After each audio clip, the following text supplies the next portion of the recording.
Olá pessoal, sejam bem-vindos. Vamos às notícias de hoje, dia 10 de maio, começando pelas notícias da economia, do mercado financeiro internacional, que mostra que ontem um dia bastante ruim para o mercado internacional, dados de inflação derrubando as bolsas, mas sobretudo uma notícia da Suécia. A crise imobiliária na Suécia vem se aprofundando, o que levou ontem a uma grande queda das empresas ligadas ao setor imobiliário no país. Então a gente vem confirmando aí essa tendência geral de baixa no mercado financeiro, e vou chamar a atenção para um outro dado, que as importações da China tiveram uma queda significativa em relação ao ano passado, apontando que a recuperação econômica na China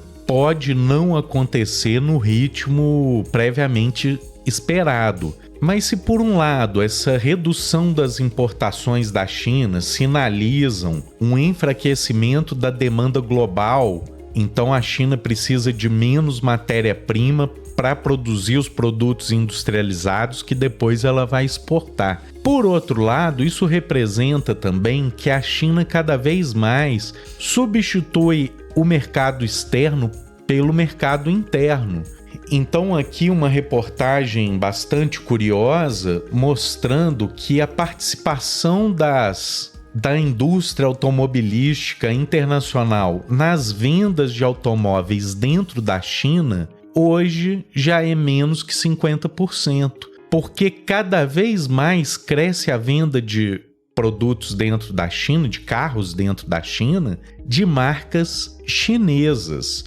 como a BYD, que é a empresa que a gente nunca ouviu falar, mas é a empresa automobilística que mais cresce no mundo. E quanto a gente olha aqui para as vendas, em comparação à Tesla dentro do mercado chinês, a gente vê que é 4 vezes praticamente maior do que a venda da Tesla. E empresas tradicionais como a Volkswagen, com uma venda ínfima de veículos no mercado chinês, né? Os elétricos aqui nesse caso. Então, com uma maior eletrificação da frota, essas empresas de carros elétricos tendem a ganhar espaço no mercado, e dentre essas empresas de carros elétricos, a BYD é disparada a que mais tem penetração no mercado chinês. Então, se as importações da China estão caindo, em alguma medida é também devido ao fato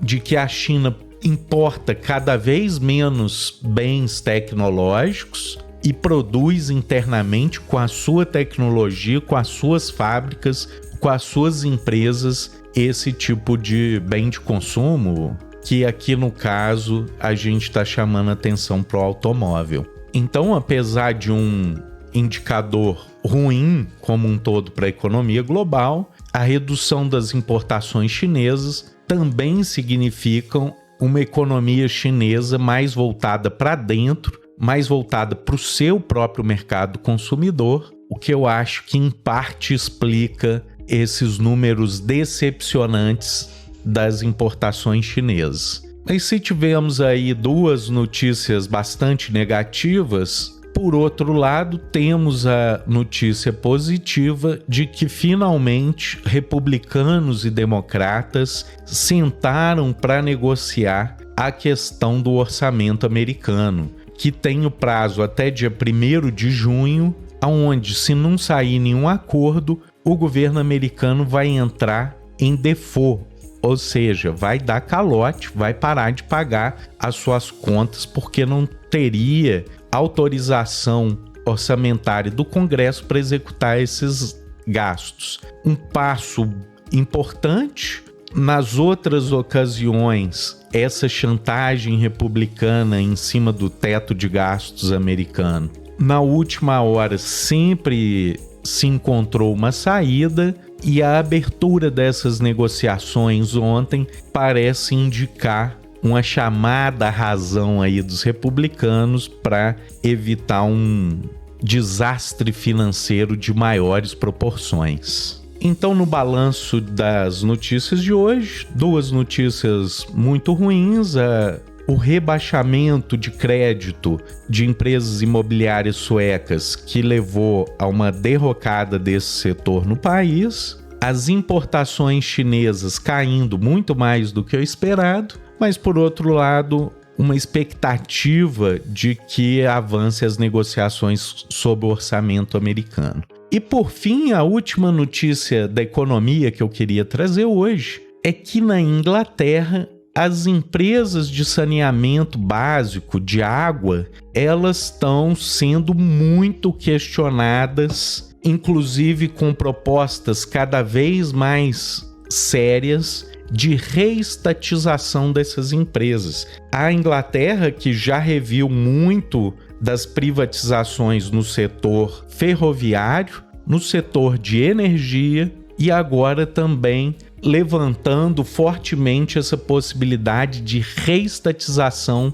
das empresas fornecedoras de água, sobretudo porque os resultados dessas empresas privadas têm sido medíocres e entregam cada vez mais um serviço de péssima qualidade para o usuário. E claro que na busca pela maximização do lucro, os custos com segurança, meio ambiente e saúde são minimizados, o que leva a empresa a adotar práticas não seguras nessa área, o que leva, e o jornal traz aí o dado, a mais de 800 vazamentos de esgoto nos rios ingleses. Então a população está muito revoltada com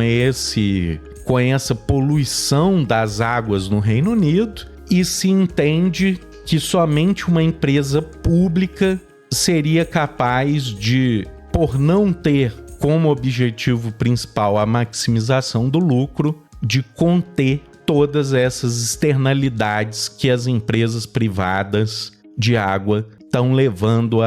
ao Reino Unido. Então, se a Inglaterra foi aí a precursora nos anos 80 das privatizações, a Inglaterra já retrocedeu em vários setores nessa privatização, e a gente vê mais um setor em potencial de reversão, de reestatização de empresas que foram privatizadas e que tiveram aí, um resultado medíocre nos últimos 30, 40 anos, promovendo só a privatização do lucro, mas cada vez mais externalidades com a socialização dos prejuízos e dos custos ambientais.